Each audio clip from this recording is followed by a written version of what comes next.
신약을 보면 교회를 상징하는, 그리고 교회를 설명하는 단어들이 이렇게 몇 가지가 있는데요, 저는 그 중에 교회는 그리스도의 몸이다 라고 하는 그런 말이 가장 마음에 와닿고 가장 포괄적이다 라고 생각을 합니다. 우리들의 몸, 우리의 육체를 생각할 때 사실은 얼마나 복잡하고 얼마나 정교합니까? 우리가 의사가 꼭 아니라고 할지라도 우리들의 몸의 인체, 이 장기가 서로 아주 긴밀하게 연결되어 있죠. 그래서 한 부분이 좀 어려우면 그와 연결된 것까지 다 영향을 미치잖아요. 그래서 우리들의 몸은 세상의 그 어떤 고가의 컴퓨터보다도 훨씬 더 복잡하지만 또 그 모든 복잡한 것들이 한 목적을 위해서 기가 막히게 움직이는 조화로운 모습을 보여주고 있죠. 그래서 참 하나님의 창조하신 것이 너무나 대단하다라는 생각을 하게 됩니다. 그런데 여러분, 우리들의 몸을 이루고 있는 이런 기관들이 한 마음으로 협력하지 않는다면 어떻게 될까요? 뇌가 지정하는 대로 팔과 다리가 움직이질 않아요. 우리 이 겉에 보이는 외형적인 기관하고 이 속에 보이는 장기들이 따로 놀아요. 그렇게 되면 어떻게 할까요? 건강하기 어렵죠. 금방 병들고 금방 삶을 지속하기가 어려워진다라는 것이죠. 따라서요, 우리 몸 안에 있는 모든 기관들, 또한 겉에 보이는 모든 외형적인 기관들은요, 자기 자신만을 위해 존재하는 기관이 하나도 없어요. 자기 자신만을 위해 존재하는 것이 아니라 뭘 위해 존재하는 거예요? 몸을 위해 존재하는 거예요. 몸 전체를 위해. 몸 전체가 살기 위해서 각 맡은 역할들을 잘 감당하고 있다라는 거죠. 그런 면에서 저는 우리 교회뿐만 아니라 모든 교회의 원리도 동일하다 생각해요. 여러분, 교회의 머리는 누구십니까? 예수님이세요. 담임 목사라고 하면 큰일 나는 거예요. 예수님이신 거예요. 그리고 예수의 몸을 이루고 있는 것이 누구예요? 우리예요. 어떤 사역자들만 몸을 이루고 있는 것이 아니에요. 우리가 다 예수 그리스도의 몸을 이루고 있는 지체들인 거예요. 그러니까 머리하고 몸하고 이것이 따로 분리할 수 있습니까? 아니에요. 다 연결되어 있고 불가분리의 관계다라는 거예요. 우리 모두 다 예수님의 몸을 이루고 있다는 얘기는, 그건 다른 말로 하면 우리 모두 다 연결되어 있다는 거예요. 다 연결되어 있어요. 우리 모두가 지금 혈연으로 맺어진 그런 가족관계는 아니지만요, 우리는 예수의 피로 맺어진 관계인 거예요. 우리가 예수의 피가 능력 있음을 믿고, 보혈의 능력 있음을 믿고, 우리가 예수님을 나의 구원자로 믿는 고백하는 그 순간 우리는 하나님의 거대한 교회, 우주적 교회 안으로 들어오게 되는 거예요. 그래서 우리는 주님 안에서 한 형제요 자매인 거예요. 오늘 본문으로 읽지는 않았지만요, 에베소서 전체가 이 교회론에 대해서, 특별히 교회의 하나됨, 일치에 대해서 많이 이렇게 강조하고 있거든요. 그래서 오늘 본문의 그 1절부터 쭉 읽어보면요, 바울은 우리에게 뭐라고 명령하냐면 너희의 부르심에 합당하게 생활하라, 그리고 이어져서 성령의 하나 되게 하신 것을 힘써 지켜라, 이렇게 명령하고 있어요.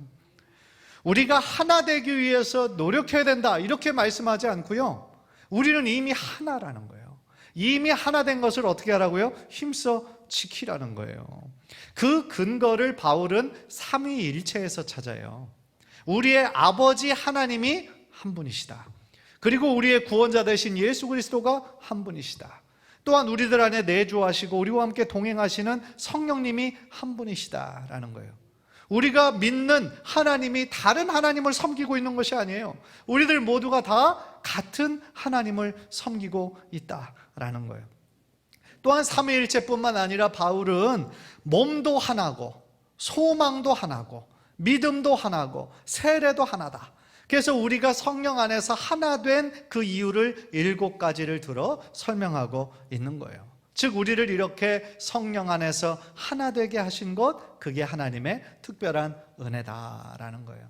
오늘 9절, 21절, 12절은 이러한 문맥에서 말씀하고 있어요. 하나님께서 다양한 직분들을 우리들에게 주셨는데 왜 주셨느냐는 거예요. 그래서 오늘 그 이유에 대해서 우리가 함께 나눌 때에 하나님이 주신 새로운 은혜와 또한 깨달음이 우리들 모두에게 있기를 주님의 이름으로 간절히 축원합니다. 먼저 11절을 보면요, 하나님께서 세우신 그리고 하나님께서 부르신 여러 직분들이 있어요. 물론 어떤 사람은 이거를 은사라고 얘기하기도 하고요, 또 어떤 사람은 직분이다라고 이야기를 하는데요, 그 두 가지로 이해해도 상관은 없습니다. 그가 어떤 사람은 사도로, 어떤 사람은 선지자로, 어떤 사람은 복음 전하는 자로, 어떤 사람은 목사와 교사로 삼으셨다 그랬어요. 이서 하나하나의 그 직분과 은사가 무엇을 의미하는지 이 시간에 제가 구체적으로 설명할 거는 아니고요, 중요한 거는 이 모든 직분을 세우신 분이 누구시라는 거예요? 하나님이 세우신 거예요. 다시 말하면 이런 직분을 내가 원한다고 해서, 또한 다른 사람이 원한다고 해서 내가 세울 수 있는 것이 아니라 오직 하나님 한 분에 의해서만 세워질 수 있다는 거예요. 그렇다면 하나님께서 세우신 데는 다 뭐가 있어요? 이유가 있어요. 하나님께서 세우셨기 때문에 이 모든 직분은 무엇을 위해서 쓰임받아야 되냐면 교회의 유익을 위해 쓰임받는 그런 직분이다라는 거예요. 그리고 성령 안에서 우리 한 사람 한 사람을 더욱더 온전히 세우기 위해서 허락해 주신 직분이다라는 거예요. 그렇다면 하나님께서 교회 안에 이렇게 다양한 직분들을 세우신 목적이 뭘까? 12절에서 세 가지를 들어서 설명하고 있어요. 첫 번째 목적은 뭐냐면 성도를 온전케 하기 위해서예요. 성도를 온전케 한다라는 것은요, 성도의 영적인 성장을 의미하는 거예요.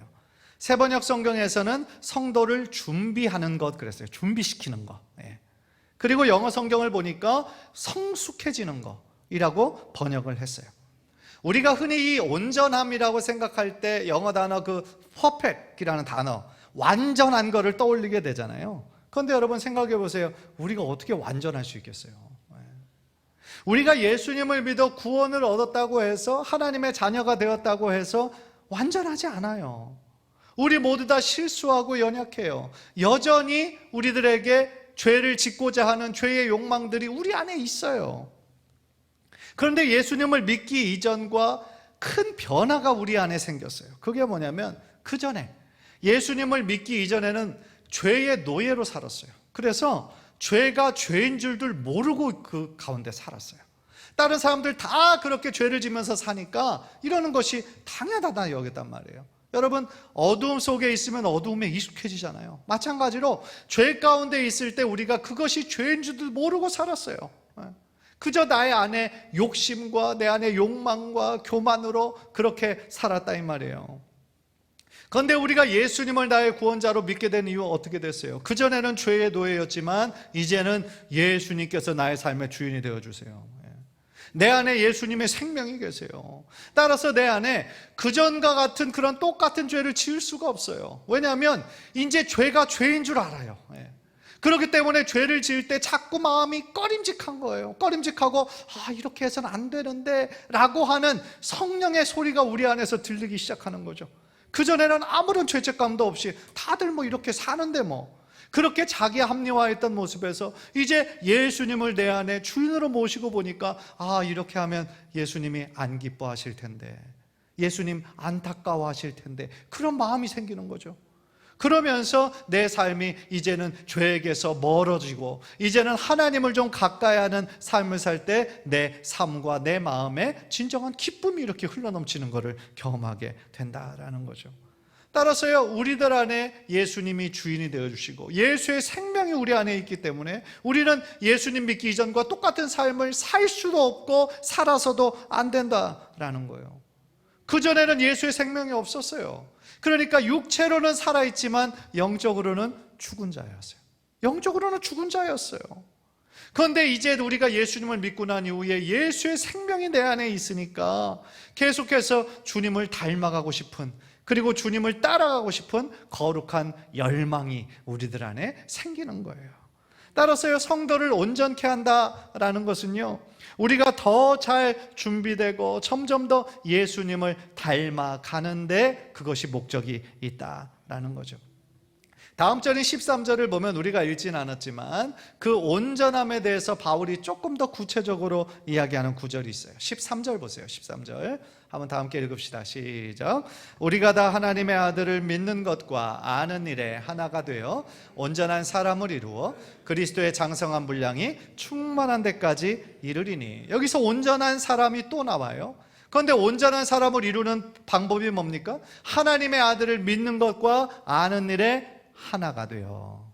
무슨 얘기예요? 이것이요, 어떤 사람은 예수님을 믿는 그 믿음과 또한 하나님을 아는 일이 따로가 된다는 거예요. 이게 어떤 사람은 착각하는 거예요. 내가 교회를 오래 다녔으니까 내가 하나님을 믿는 믿음이 크겠지, 아니면 성경 지식이 내가 많으니까 내가 하나님을 믿는 믿음이 크겠지. 그러나 그것이 일치하지 않을 수도 있는 거예요. 성경 지식이 많이 있어도 하나님을 향한 사랑이 식어 있으면 그건 아무것도 아닌 거예요. 많이 알고는 있지만 삶의 순종으로 하나도 이어지지 않아요. 그러면 머리만 큰 기형적인 크리스찬이 되는 거예요. 따라서 온전한 사람을 이루기 위해서는 어떻게 되는 거예요? 우리가 하나님을 믿는 그 믿음과 또한 하나님을 아는 일에 어떻게 돼요? 하나가 되어야 된다라는 거죠. 그렇게 될 때 우리가 또한 우리 신앙의 목표가 뭐냐? 뒷부분에 나오는 것처럼 그리스도의 장성한 분량이 충만한 데까지 이르러야 된다라는 거예요. 따라서 우리가 하나님의 말씀을 읽고 가까이 하는 이유가 뭐겠어요? 성경의 지식을 하나 쌓기 위한 것이 아니라 우리의 믿음을 위해서이고 더 나아가 우리들의 삶의 변화를 위해서라는 거예요. 사랑하는 성도 여러분, 한번 진지하게 생각해 보십시오. 여러분은 작년과 비교해서 올해 얼마나 여러분들의 믿음이 자란 것 같으세요? 하나님을 아는 지식이 여러분들 많아지셨습니까? 하나님을 사랑하는 그 사랑의 마음이 작년보다 더 커지셨습니까? 여러분, 모든 생명이 있는 것은 자란다라는 특징이 있어요. 물론 어떤 거는 조금 더디 자라는 생물들도 있지만 중요한 거는 그 자리에 멈춰 있지 않고 조금씩이라도 성장하는 것이 생명체의 특징이다라는 거예요. 내 안에 예수의 생명이 있다면, 내 안에 성령님과의 동행하심이 있다면 우리는 어떻게 되는 거예요? 우리들의 믿음이 조금씩 성장하고 주님을 닮아가는 모습이 우리들의 말과 우리들의 삶을 통해서 나타나줘야 된다라는 거예요. 바울은 골로새서 1장 28절 29절에서 이렇게 자신이 이렇게 주님의 복음을 전파하고 가르치고 권하는 이유를 얘기하고 있어요. 그 두 번째 구절을 보면 각 사람을 그리스도 안에서 완전한 자로 세우려 함이니 이를 위하여 나도 내 속에서 능력으로 역사하시는 이의 역사를 따라 힘을 다하여 수고하노라 라고 얘기하고 있죠. 그래서 모든 이 사역에 있어서 중요한 건 뭐예요? 우리들 모두가, 모든 성도들이 그리스도 안에서 완전한 자로, 그리스도 안에서 온전한 자로 세워져야 된다라는 것이죠. 그런 면에서 저는 여러분들의 신앙생활이 어떤 전통과 어떤 형식에 고착화된 그러한 모습이 아니라 우리 교회의 표처럼 날마다 새로워지는 은혜를 체험하는 귀한 은혜가 있기를 주님의 이름으로 간절히 축원합니다. 우리의 겉사람은요, 시간이 지나고 나이가 들면 점점 더 힘이 없어지고 후패해지는 것이 당연해요. 그러나 우리의 속사람은 달라요. 우리의 속사람은 날마다 새로워질 수 있어요. 어떻게? 하나님의 말씀을 붙잡고 하나님의 뜻 가운데 거하기로 노력할 때 겉사람은 힘이 없어지고 후패해질지라도 우리의 속사람은 날마다 강건해질 줄 믿습니다. 그것을 우리의 소망으로 삼아 더욱더 주님의 은혜를 붙잡는 귀한 은혜가 흘러넘치기를 주님의 이름으로 간절히 축원합니다. 두 번째로 이렇게 하나님께서 교회에 다양한 은사와 직분을 허락하신 이유는요, 모든 성도들이 봉사의 일을 하기 위함이다 라는 거예요. 12절에 보면 이는 성도를 온전하게 하여 봉사의 일을 하게 하며 그랬어요. 우리 성도들이 예수 그리스도 안에서 성령 안에서 온전해지고 잘 구비되어지고 성숙해질 때에 우리는 여러 가지 봉사의 일을 하게 된다라는 거예요. 따라서요, 왜냐하면 그 봉사하는 것이 의무라서 하는 게 아니고 내가 해야 되기 때문에 억지로 하는 것이 아니고 그 봉사하는 것이 우리들의 삶의 기쁨이 되기 때문에 그래요. 그것이 봉사일을 통하여서 또 하나님을 향한 사랑이 점점 더 커져가기 때문에 우리는 봉사의 일을 한다라는 것이죠. 여러분, 하나님을 알아가면 알아갈수록 우리가 뭘 발견합니까? 정말 나 같은 죄인을, 아무 사랑받을 자격 없고 구원받을 자격이 없는 나를 하나님께서 이처럼 사랑하셔서 자신의 독생자 아들 예수 그리스도의 생명까지 우리와 맞바꿔 주신 그 사랑, 생각하면 우리가 어떻게 갚을 수가 있겠어요? 생각할 때마다 그 놀라운 하나님의 은혜와 사랑에 우리가 감사할 수밖에 없는 거죠.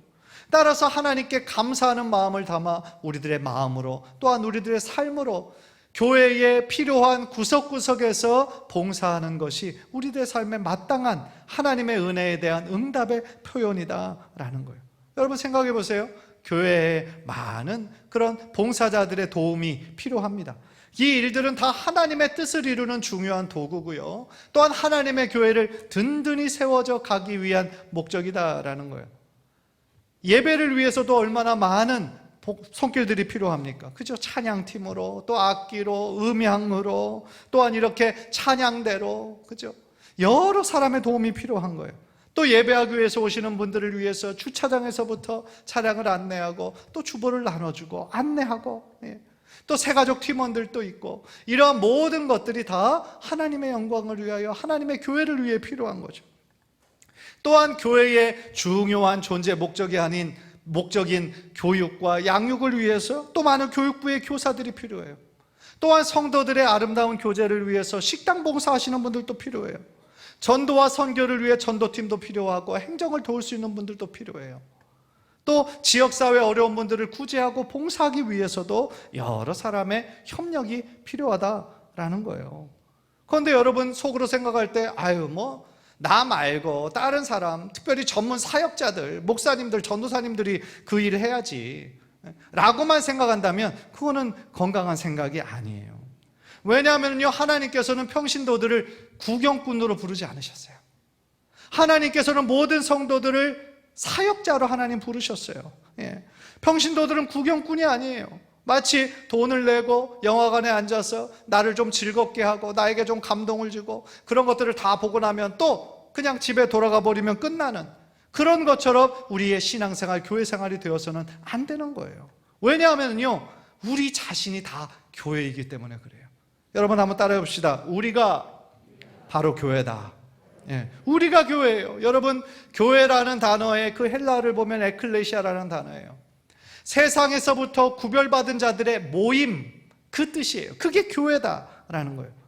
즉 하나님의 택하심을 받은 택자들의 모임이고, 예수님께서 말씀하신 것처럼 두세 사람이 내 이름으로 모인 그곳이 바로 교회다라는 얘기예요. 따라서 우리가 꼭 이곳에 있어야만 지금 교회에 온 것이 아니라 우리 믿는 자들이 어느 곳에 있든지 그 모임 자체가 교회라는 거예요. 우리 각자가 다 하나님의 교회인 이유가 또 있어요. 그게 뭐냐면 우리 안에 성령이 거하시기 때문이다 라는 거예요. 여러분 고린도전서 3장 16절 17절 보세요. 우리 한번 다 함께 한번 읽을까요? 시작. 너희는 너희가 하나님의 성전인 것과 하나님의 성령이 너희 안에 계시는 것을 알지 못하느냐? 누구든지 하나님의 성전을 더럽히면 하나님이 그 사람을 멸하시리라. 하나님의 성전은 거룩하니 너희도 그러하니라. 아멘. 우리 한 사람 한 사람이 뭐예요? 하나님의 성전이에요. 하나님의 교회예요. 그 이유가 뭐예요? 하나님의 성령이 우리 안에 거하시기 때문이다. 성령이 거하시는 거룩한 곳이 바로 우리라는 거예요.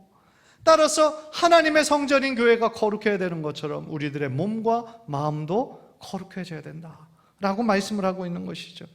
따라서 내 자신이 하나님의 교회를 이루고 있는 사람으로서, 하나님의 대사로서 다른 성도님들을 사랑하고 섬기고 봉사하는 그런 삶을 통하여서 하나님의 교회가 더욱 아름답게 세워져 갈 수 있다라는 거예요.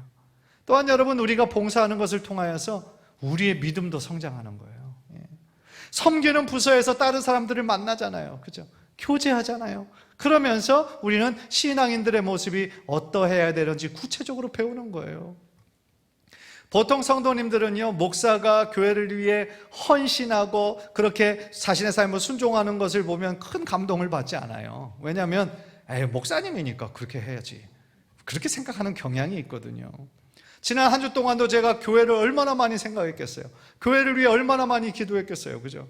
그런데 성도님들은 그런 목사님들의 삶은 알고는 있지만 실제적으로 여러분들이 감동을 받고 도전을 받는 것은 여러분들과 똑같은 다른 성도들의 삶을 보면서 감동을 입을 때가 많이 있어요.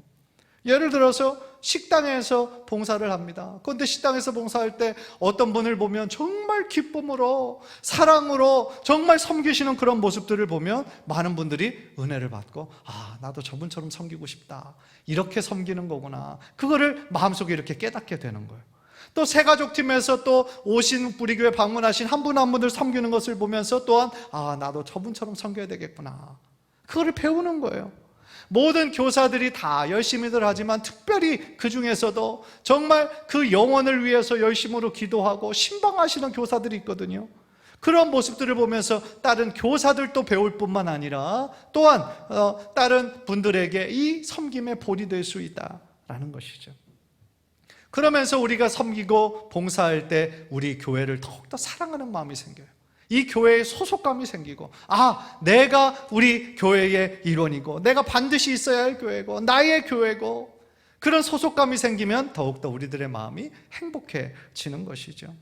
하나님의 크신 은혜와 사랑을 받았는데 그 은혜를 우리가 무엇으로 보답할 수 있겠어요? 우리의 마음뿐만 아니라 우리의 봉사의 삶으로 하나님께 드려질 때에 하나님께서 자원하는 마음으로 봉사하는 한 분 한 분의 손길을 통하여 하나님 큰 영광 받으실 줄 믿습니다. 따라서 여러분, 봉사하는 거는요, 다른 사람에게 잘 보이기 위해서 하는 거 아니에요. 다른 사람에게 좀 잘 보여야 되겠다, 내가 좀 신실한 사람처럼 보여야 되겠다, 그게 아니라 봉사하는 삶을 통하여 우리들 자신이 가장 큰 유익을 얻게 된다. 그리고 여러분들을 보는 사람은 없다 할지라도 하나님은 다 지켜보고 계신다라는 것이죠.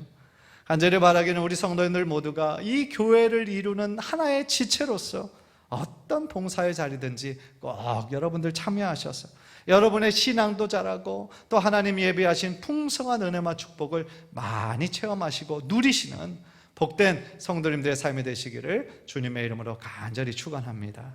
마지막으로 하나님께서 이렇게 다양한 은사와 다양한 직분자들을 허락하신 이유는요, 그리스도의 몸을 온전히 세우시기 위함이다 라는 거예요.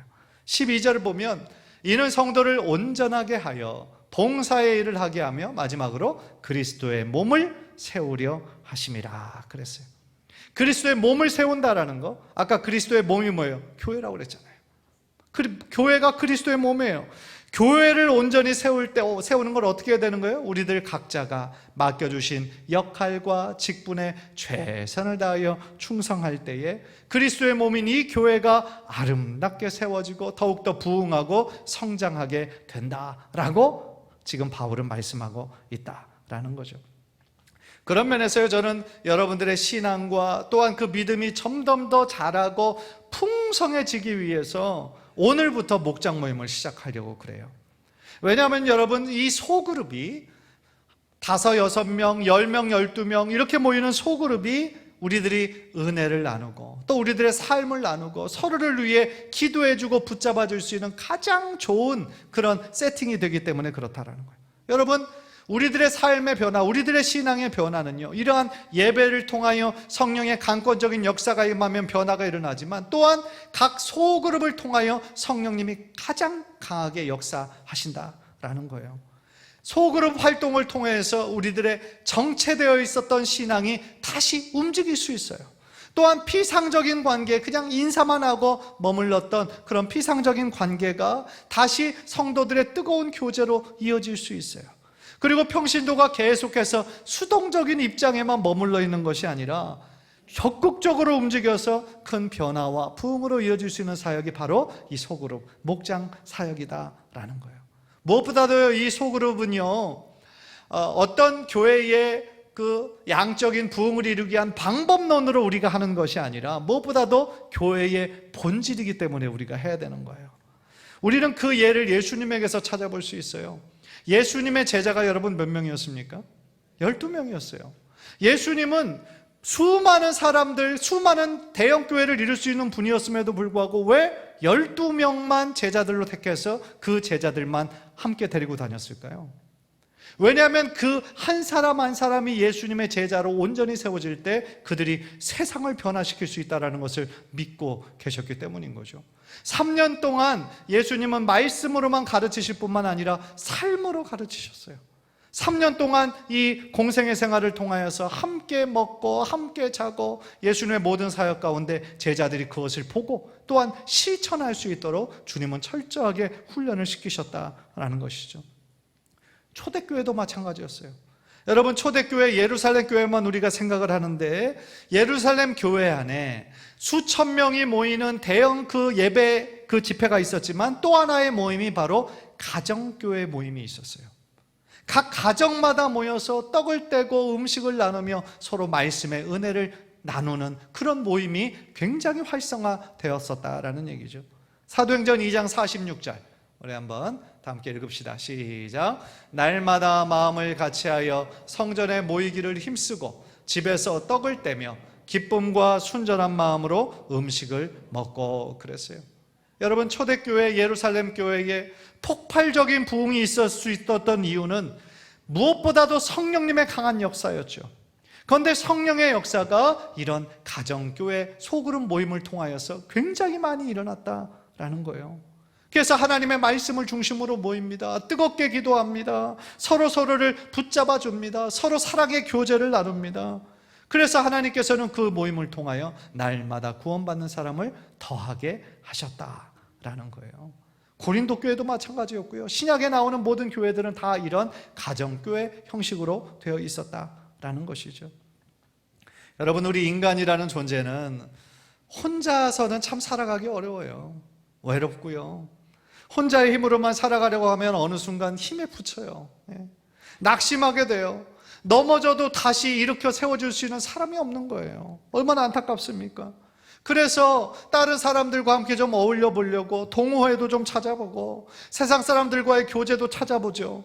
그런데 어떤 때는 참 모임이 재미있어요. 뭐 관심사들로 모인 모임이니까. 그런데 그 모임이 끝나고 돌아올 때는 참 마음이 공허해질 때가 많아요. 웃고 즐기고 마셨지만, 왜냐하면 그 모임 속에는 겉도는 이야기들만 있는 것이에요. 자기 자신을 드러내고 자랑하고 과시하고 그런 나눔들만 있지 실제로 자신의 마음속 깊은 곳에 있는 아픔과 그런 상처까지 나눌 수 있는 깊은 교제가 이루어지지 않는 거죠. 그래서 우리들이 그 모임 마치고 돌아올 때는 공허한 거예요. 더 외로워지는 거예요. 여러분, 우리들의 영혼의 그 기쁨과 영혼의 만족은요, 오직 하나님만 채워주실 수 있다는 것을 믿으시기를 바랍니다. 하나님만이 우리의 영혼의 그 갈급함을 채워줄 수 있고요, 또한 다른 성도들과의 믿음의 교제를 통하여서 우리들 마음 안에 있는 그런 갈급함이 채워질 수 있다라는 것이죠. 그렇기 때문에 믿음 안에서의 이 소그룹 안에서의 교제가 중요하다라는 거예요. 따라서 우리가 아까 제가 제일 처음 몸에서도 설명했던 것처럼 우리 자신은 나만을 위해 존재하지 않아요. 몸 전체를 위해 존재하는 거예요. 다 서로 연결되어 있어요. 따라서 서로가 서로를 붙잡아주고 연약한 자들, 몸이 아픈 자들, 믿음이 흔들리는 자들, 낙심한 자들, 서로의 손을 붙잡아주고 함께 기도할 때에 우리들의 몸 전체가 더욱더 건강해지게 될 줄 믿습니다. 여러분, 건강한 교회의 지표가 뭡니까? 어떤 교회가 건강한 교회입니까? 바로 서로 연결되어 있고 서로 붙잡아주는 공동체성이 강한 교회가 진짜 강한 교회인 거예요. 숫자만 많으면 뭐합니까? 다 한 사람 한 사람 모래알처럼 다 따로따로 흩어져 살고 있다면 어느 순간에는 많이 모였지만 실제로 필요할 때는 다 흩어져 버리는 거예요. 교회에 어려움이 있고 고난이 닥치면 다 퍼져버리는 거예요. 그러나 모인 무리가 많지는 않다 할지라도 서로 붙잡아주고 마치 진흙처럼 서로 붙잡아주는 그런 힘이 있을 때 어떤 어려움이 닥쳐도 그 교회는 절대로 무너지지 않는다라는 거예요. 여러분, 코로나19를 겪으면서 많은 교회가 힘들어졌거든요. 우리나라뿐만 아니라 미국 교회 전 세계적으로 다 마찬가지예요. 지금 코로나가 지금 점점 완화되고 있기는 하지만 교회로 아직도 안 들어가고 있는 그런 성도들이 한 20-30%가 돼요. 통계예요. 모든 교회가 다 마찬가지예요. 그런데 이 코로나 시대에서도 전혀 영향받지 않았던 교회들도 있어요. 그런데 그 교회들이 어떤 교회인가 보니까 공동체성이 강한 교회예요. 힘들면 힘들 때일수록 더욱더 작은 소그룹들이 잘 모여서 힘들어하는 사람들, 믿음이 연약한 자들을 더 붙잡아주고 그들을 위해 기도해 줬을 때 그 교회는 어떠한 어려움이 있어도 흔들리지 않았던 거예요. 코로나 기간에도 부흥하고 성장하는 교회가 있습니다, 여러분. 사랑하는 성도 여러분, 저는 그런 면에서 오늘 오후부터 시작하는 이 목장 모임에 참 기대를 많이 하고 있습니다. 지난 2주 정도 우리 목자 여러분들 28명의 목자분들과 함께 이렇게 공부하고 기도할 때 제가 그분들의 열심과 정말 그 마음의 그 열정이 느껴졌어요. 그래서 이제 무엇인가 새로운 일이 생기겠구나, 변화가 생기겠구나, 그런 꿈을 꾸게 되었어요. 물론 첫 모임부터 제가 지금 말씀드렸던 그 변화들이, 그 역사들이 처음부터 일어나기는 쉽지 않겠죠. 제일 처음에는 좀 어색하겠죠. 그러나 그 나눔들의 횟수가 많아지면 많아질수록 그 모임이 정말 안전한 모임이고 내 속에 있는 아픔과 상처를 드러낼 수 있을 정도로 신뢰가 생기면 어느 순간부터 성령의 강한 역사가 그 소그룹 동에 생겨날 줄 믿습니다. 그 가운데 성령님의 치유가 일어나고 변화가 일어나고 성령의 능력이 경험하고 기도가 응답되고 그러한 모든 일들이 이 28개 목장으로부터 아름답게 이루어질 때에 우리 교회는 자연스럽게 하나님의 기쁨이 되는 교회로 부흥하고 성장하게 될 줄 믿습니다. 지금까지 이런 모임에 잘 참여하지 않으셨던 분이라 할지라도 이번에는 꼭 참석하시고 기대하는 마음을 가지셔서 우리들의 삶에 정말 신앙과 삶이 고착화되어서 그냥 예전 그대로의 모습으로 있는 그런 것이 아니라 우리의 삶에 진정한 변화가 나타나고 더 나아가 부흥의 열매를 맺는 우리 교회 또 여러분 모든 성도의 삶이 되기를 주님의 이름으로 간절히 축원합니다. 기도하겠습니다.